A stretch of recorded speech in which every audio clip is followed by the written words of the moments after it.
morning po.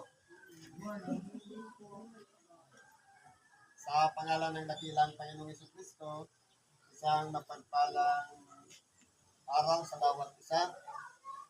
Nandito po tayo sa isang kahilingan ng ating kapatid na mag-umpisa pa lang maglagay ng isang negosyo. At salamat tayo sa Diyos dahil kumbaga itong unang sitas tungkol po sa pundasyon na kung saan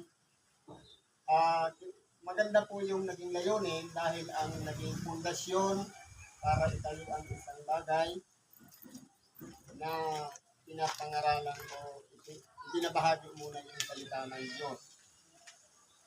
Kapag ito po yung pinakamaganda na dapat maging pamantayan ng tao na bago ang kumbaga yung pangsarili na tatanggapin kung ito nakikita o hindi. Una muna, dapat may pangaral yung tinatawag na salita ng Diyos.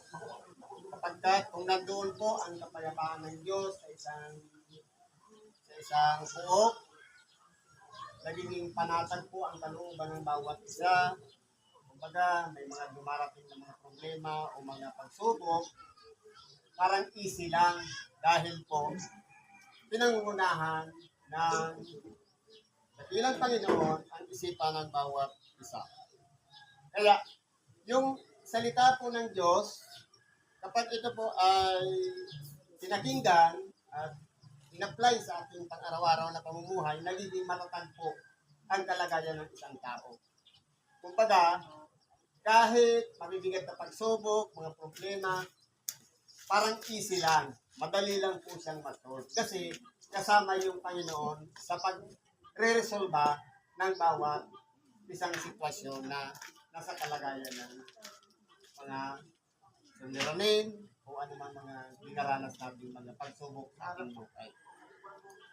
Dito po sa pangalawa, sa Kawikaan 24, ang versikulo ay 3 hanggang 14, sabi dito, sa karunungan ay natatayo ang bahay at sa pamagitan ng unawa ay natatatag. Ito po, dahil po sa talento ng isang tao, kumbaga, nakakapaglikha po siya ng ideya o isang plano na kung saan hindi naman maitatag ang isang tindahan o isang negosyo hanggat wala po siyang magandang ideya o purpose o ano man ang kanyang layunin, bakit niya gagawin. Tama yung sinabi kanina. Kumbaga, sa halip na pupunta sa malayo o sa bayan, ang mga mamimili, dito na lang. Kasi hindi na sila mag-aaksaya ng pamasahe o ano pa mang panggastos, dito na lang sila bibili. Kaya po, yan po ay magandang ideya na nagmumula sa isipan ng isang tao. Ano pa po sabi dito? At sa pamamagitan ng kaalaman ay napupuno ang mga silid ng lahat ng mahalaga at maligayang mga kayamanan. Totoo po.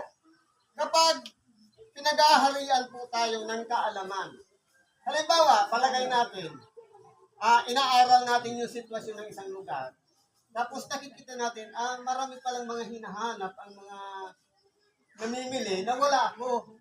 Kumbaga, magkakaroon ka ng kaalaman na kinakailangan, bilhin ko ito para ilagay ko dyan para pag may naghanap, meron akong maibibenta. Parang ganun po yun. Ganun din po sa tahanan. Dati, bahay lang. Ngayon, dahil sa kaalaman, kumbaga, napupuno yung bahay paunti-unti. Yan po ay isa po sa pagpapala ng Diyos. Ano pang sabi dito? Ang pantas na tao ay malakas o ang taong maalam ay lumalago ang kapangyarihan. Ito po. Kinakailangan sa isang tao ang pagiging isang matalino o pagiging isang pantas. Kasi po, ang kabaliktaran po kasi niyan yung kamangmangan o kabubuhan. Kung ang isang tao ay malikhain ng pag-iisip, marami po siyang nagagawa. Marami siyang naiisip, marami siyang napaplano. At nilalakitan po yan ng Diyos ng pagpapala kapag maganda po yung intention. Kasi po, ang Diyos po ang na ang nagbibigay ng awa. Nasa tao pa rin po ang gawa. Kaya, habang gumagawa ang tao, kumbaga, pinagpapala naman yung Diyos yung mga gawa ng tao. Lalong-lalo na kapag umaayon sa kanyang aral o salita na walang iba, yung ibanghilyo na ating natututunan sa bawat pakikinig natin sa kanya. Karunungan ay totoong mataas, saganang mangmang. Totoo po. Hindi niya ibinubuka ang kanyang bibig sa pintuang bayan. Ang isa pong taong matalino kasi, sa halip na maingay sa magsalita, halimbawa, ang isa kasi matalino, tahimik lang po. Nag-o-observe, tinitingnan yung sitwasyon. Kasi, ang isang matalino, hindi siya bumibitaw ng isang salita na balang araw pagsisisihan niya. Kundi, ina-analyze muna yung magiging output, yung magiging resulta.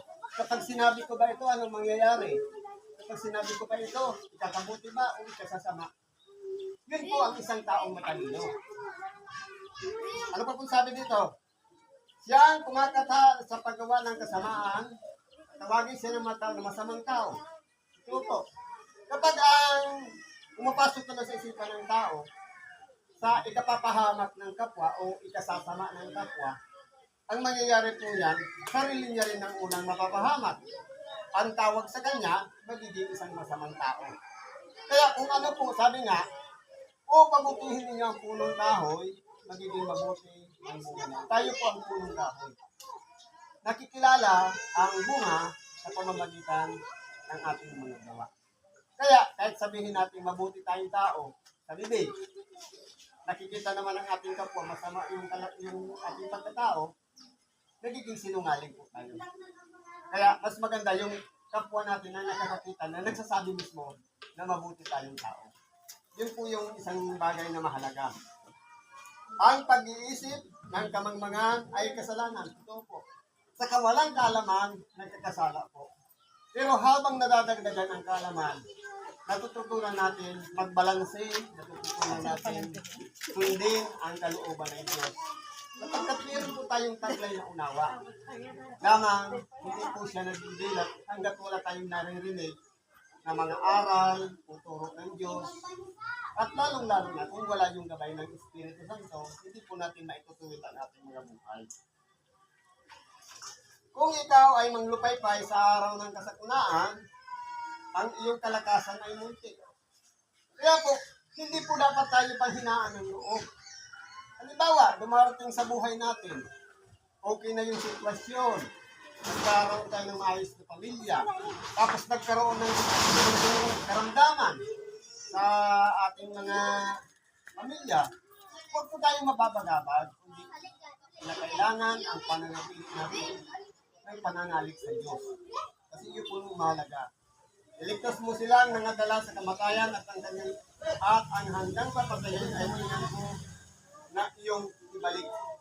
Kumbaga, na dumarating na halimbawa, nasabingin tayo na minsan hindi maiwasan yun sa pamilya, na okay naman yung tapos may nakukumpay, may nagkakasakit. Kung ang ating pong kaalaman ay lumalago sa pagtitiwala sa Diyos, yan po ay napagnadaanan lang po. Nalalagpasan lang po yan.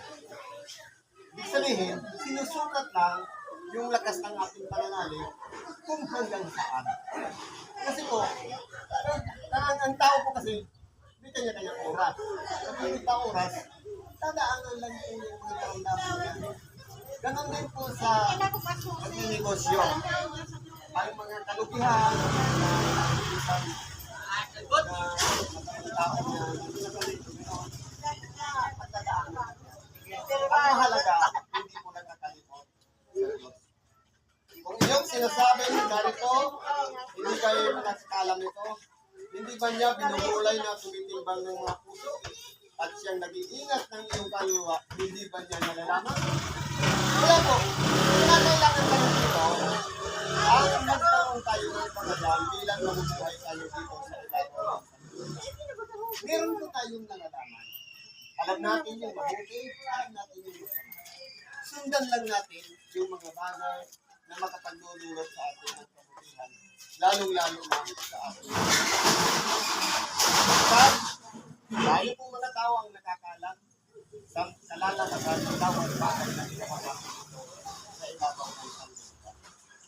Anak ko, kumain ka ng pulot sapagkat mabuti at ng pulot yuta na matamis sa iyong lasa.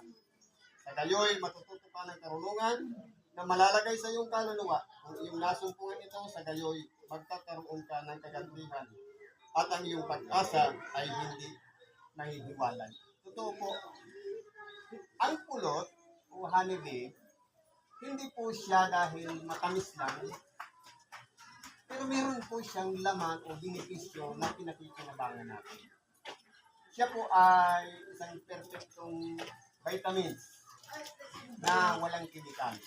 Galing sa mga nektar o mga bulaklak na kinukuha ng mga bubuyog at iniipon sa kanilang bahay.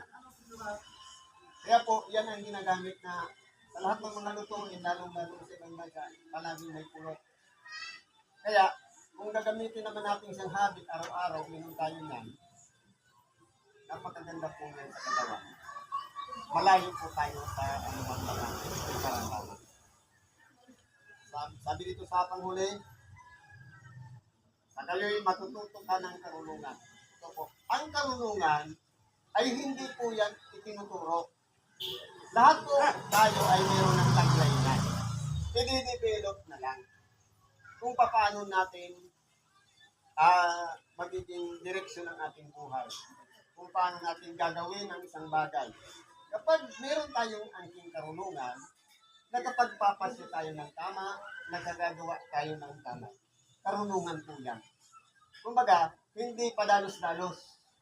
Halimbawa, nagtayo nitong negosyo, hindi dahil nagtayo para magpalugi. Kundi, maliban doon sa kaunting kita, nakakatulong ka sa kapaligiran, lalong-lalo na sa kanilang mga pangangailangan.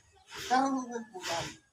Kaya maganda po yung intensyon na nagkaroon ng isang multilindahan dito at balang araw, lalaki pa po yan kapag hindi po humihiwalay sa pagtitiwala sa sindakilang Panginoon Diyos. At palaging una, siya na dapat pasalamatan sa pagdilat pa lang ng mata hanggang sa bago matulog, magpasalamat tayo lagi sa Kanya. Sapagkat kung hindi natin pinakalimutan ang Diyos, hindi rin po tayo niya makakalimutan na pagpalain tayo sa lahat ng ating mga bagay.